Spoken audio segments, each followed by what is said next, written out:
Hello, Guten Tag und Grüß Gott. Today is Sunday, the 25th of February 2024. And what kind of a day do we have? Well, we have an overcast day. In other words, more rain may be expected sometime tonight, maybe tomorrow. So we've been really having a rainy year. All of the reservoirs are full.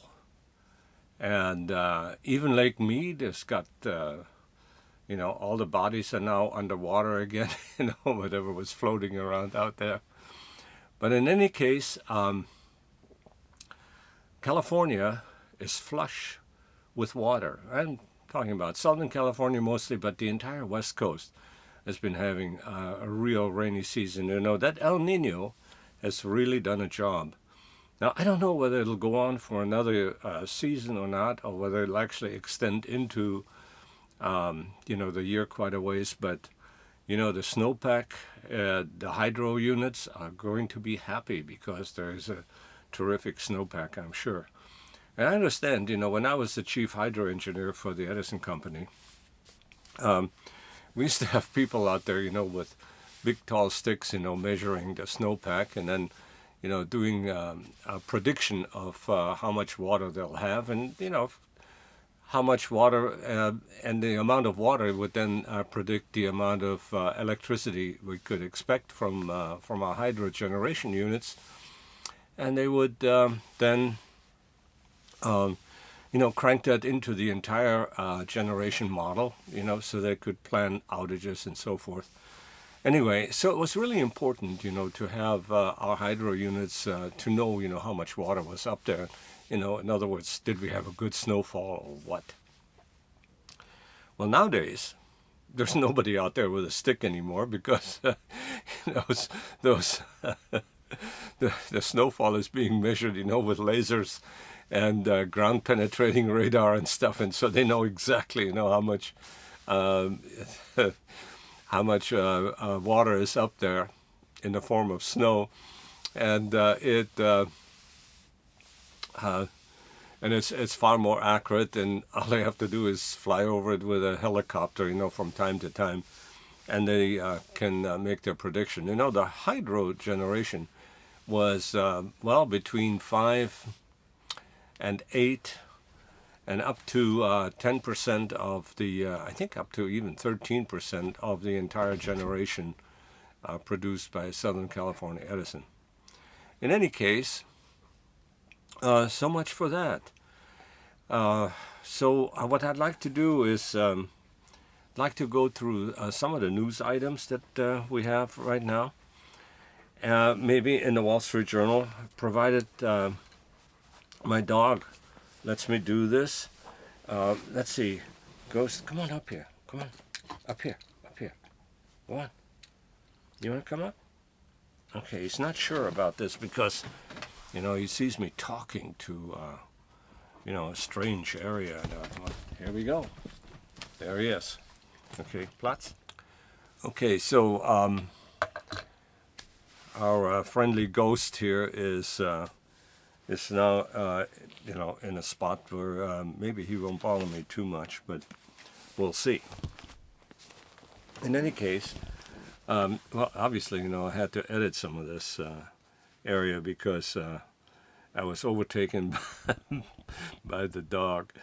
But anyway, so what's going on in the world? I'm just going to go through some of the Wall Street Journal articles here, and one of the things that kind of struck me is of course we had our Chinese New Year back there on February 10th and 11th that weekend, and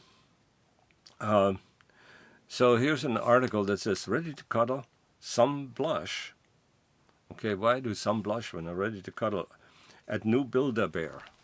Okay, so Build-A-Bear is getting kind of risque, and so they're having the devil Build-A-Bear and all kinds of stuff, going on. It's a little bit more dicey, in Build-A-Bear. No naked Build-A-Bears or anything like this, animals maybe, but who knows what. But so that's kind of what's going on. And the economy drives markets to fresh heights, and that's sure enough true. I've been complaining about the Dow Jones being in the toilet, around 32,000 and so forth, and it's now up to 38. I wouldn't be surprised if we don't see, if we see 40,000 sometime this year, and maybe even soon. So, wow, here's something interesting. Fast evolving AI at work starts to threaten white-collar jobs.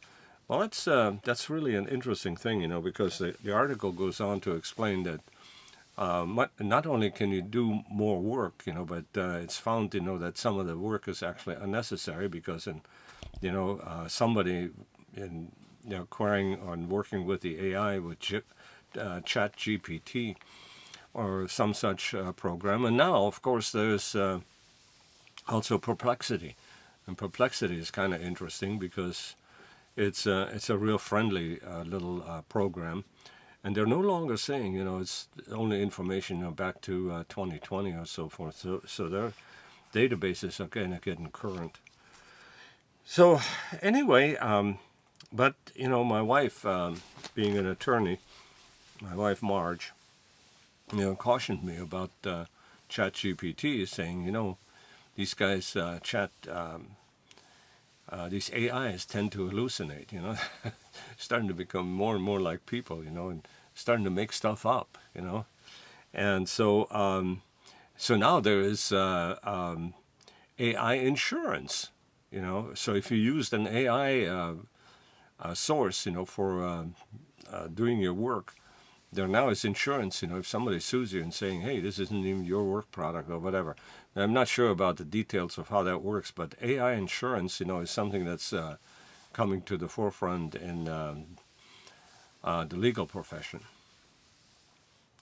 But in any case, in the past, the jobs that were threatened, by were the production jobs because, a company existed basically on its production.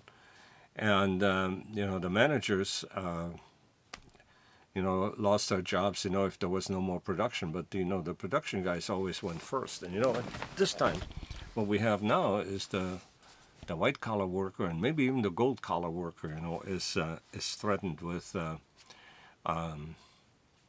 severe impact, because AI is fast evolving, and that's for sure. I see it all the time because it can do more and more things.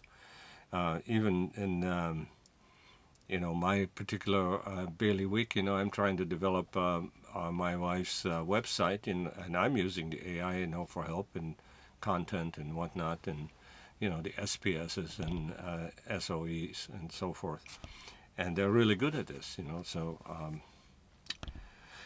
in any case, so what's going to happen to humanity with AIs? For instance, I have a relationship with Alexa, and she probably heard me. And the relationship is almost anthropomorphic.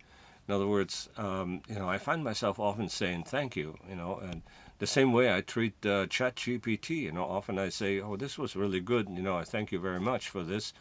And then they send you a review, and you do the review. But it's like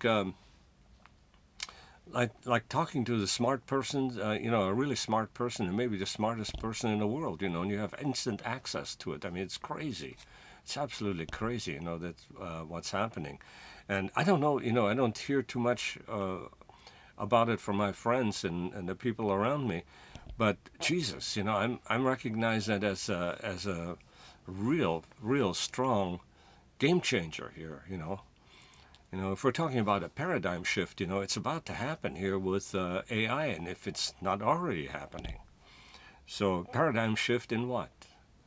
In how we deal with knowledge. I mean, right now, just about there's really no excuse not to know something. If you have a question, you can ask real quick and you have the answer. Well, so anybody can do that. So how is education going to be impacted by that? It boggles my mind.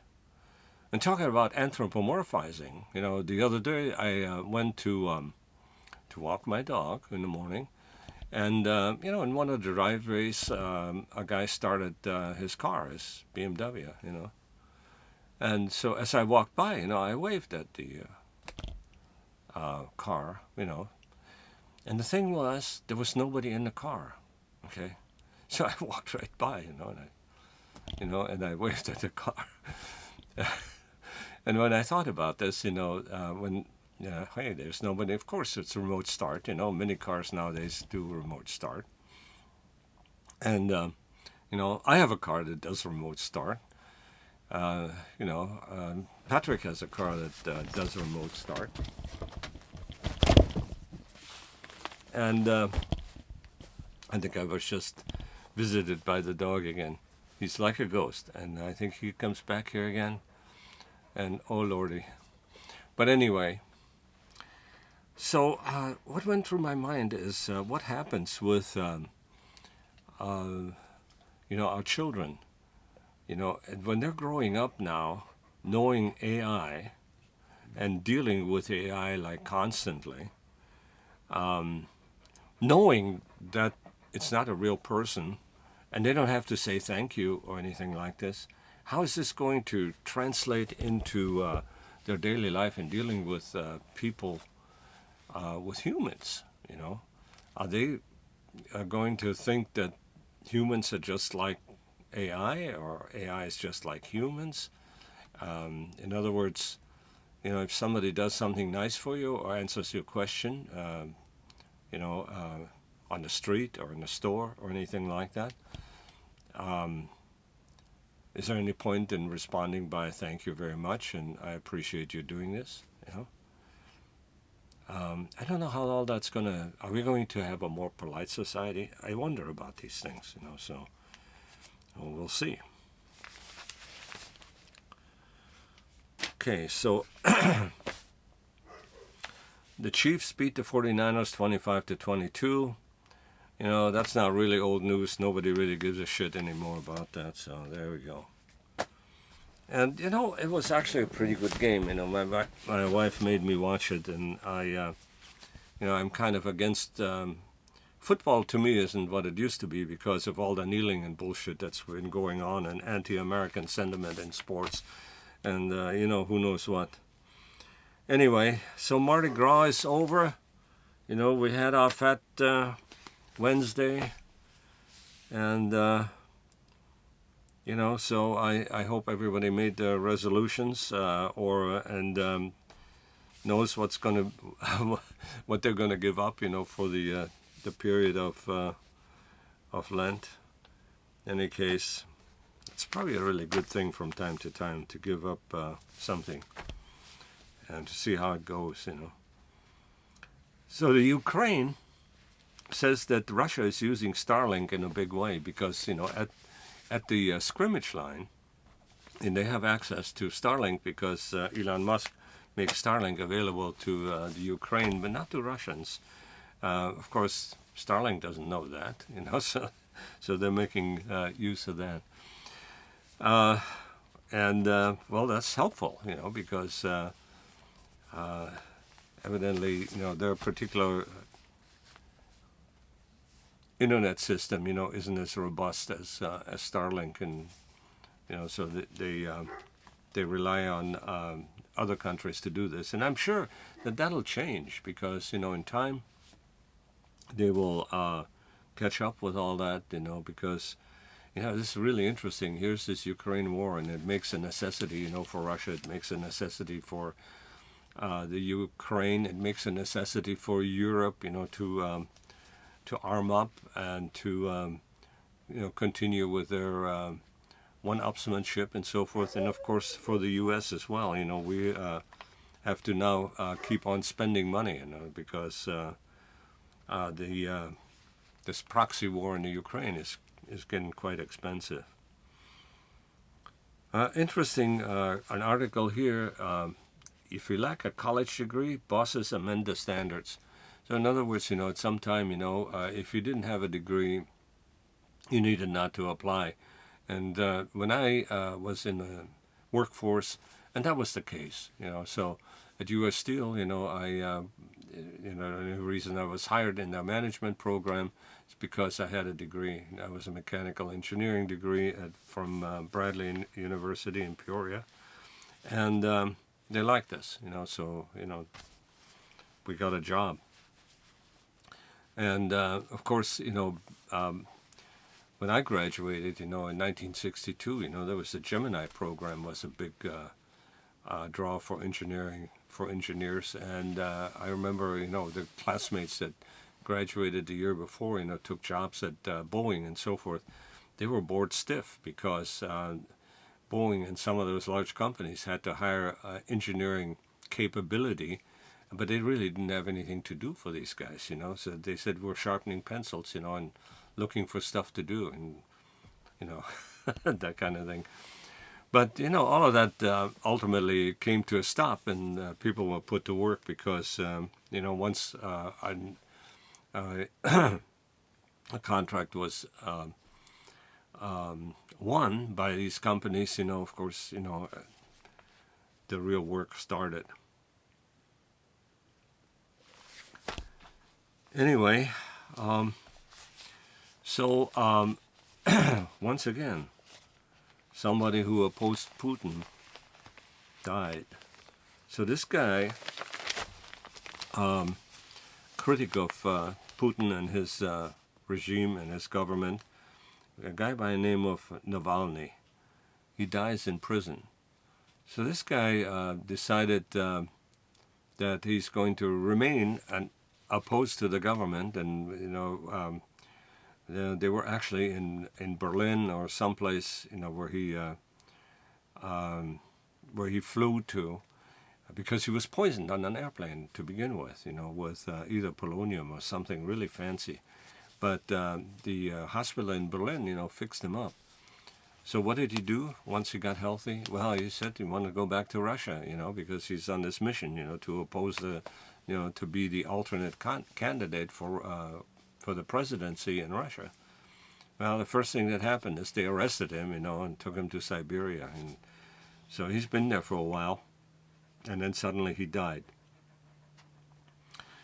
And, you know, that's a big deal because, you know, everybody thinks, you know, that Putin poisoned him and Putin somehow killed him. And that could very well be, but you know, I've listened to some lectures, you know, by people that were close to Putin, and that's not really how he works. You know, I mean, he doesn't tell anybody to kill anybody. So what he might do is saying, you know, this guy, this Navalny guy, he's a big troublemaker, you know, and you know, we would be better off without a guy like that, you know. And then suddenly something happens, you know. The same thing happened with the guy that, you know, had the, you know, a private army, you know, who also in a plane ride, you know, the plane comes apart. Anyway, so that's kind of what's going on right now. And, you know, all the grocery stores and Walmart and so forth, you know, they're trying to do something about high prices. And, you know, everybody's trying to figure out, you know, how to fix that supply chain problem and so forth. And Navalny's widow vows to carry on the fight. I want to show you Navalny's widow. You know, striking, statuesque, blonde. You know, head taller than everybody around her. And I don't know what she's going to do, but obviously she's pissed that she lost her husband, and I don't know to what extent they have a family. So, but Russia keeps the reporter, the Wall Street reporter, still jailed, you know, because I'm sure that they're going to use him as a pawn to get one of their bad guys from America or from someplace, you know. So yeah, well, what's driving the market? You know, evidently Nvidia shares, you know, ignite the markets across the globe. So all of the chip production and the production in anything, you know, that supports the AI, you know, it's really, really hot property right now. and it has to, and we have a dog again. It has to,